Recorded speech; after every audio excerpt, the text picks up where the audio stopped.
नमस्कार दर्शक बंधु भल खबर यूट्यूब चैनल को स्वागत। आज खबर मालकानगिरी जिलापाल तथा जिला निर्वाचन अधिकारी निर्देश क्रमे चित्रकोंडा ब्लॉक अंतर्गत आंध्र ओडिशा सीमांतवर्ती एक दुर्गम ग्राम स्वतंत्र निर्वाचन शिविर अनुष्ठित हो जाइछि।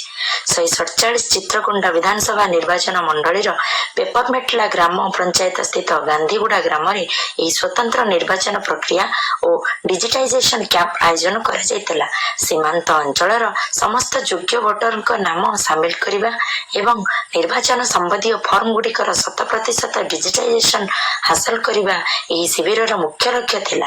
यही स्वतंत्र शिविर में मालकानगिरी अतिरिक्त जिलापाल प्रशासन तथा निर्वाचन पंजीकरण अधिकारी सोमनाथ प्रधान, चित्रकोंडा तहसीलदार तथा सहकारी निर्वाचन पंजीकरण अधिकारी नटवर गोरडा, चित्रकोंडा गोष्ठी उन्नयन अधिकारी तथा एआरओ प्रीता कुमार, सहकारी जिलापाल निर्वाचन तथा एआरओ के अशोक चक्रवर्ती एवं जिला क्रीड़ा अधिकारी मुन्ना तुरुक प्रमुख उपस्थित थिले।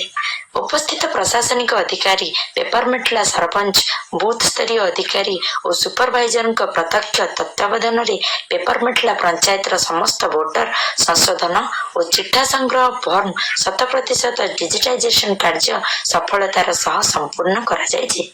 यह सहित नूतन युवा वोटर नाम पंजीकरण पाई बहु संख्यार फॉर्म्स संग्रह करा जायछि।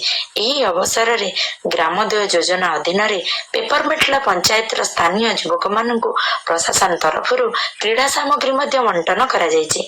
सीमांतवर्ती दुर्गम अंचल रे प्रशासन पहुंची एभली जनहितकर कार्य करिथिबारु स्थानीय बासिंदा संतोष व्यक्त करिसंते।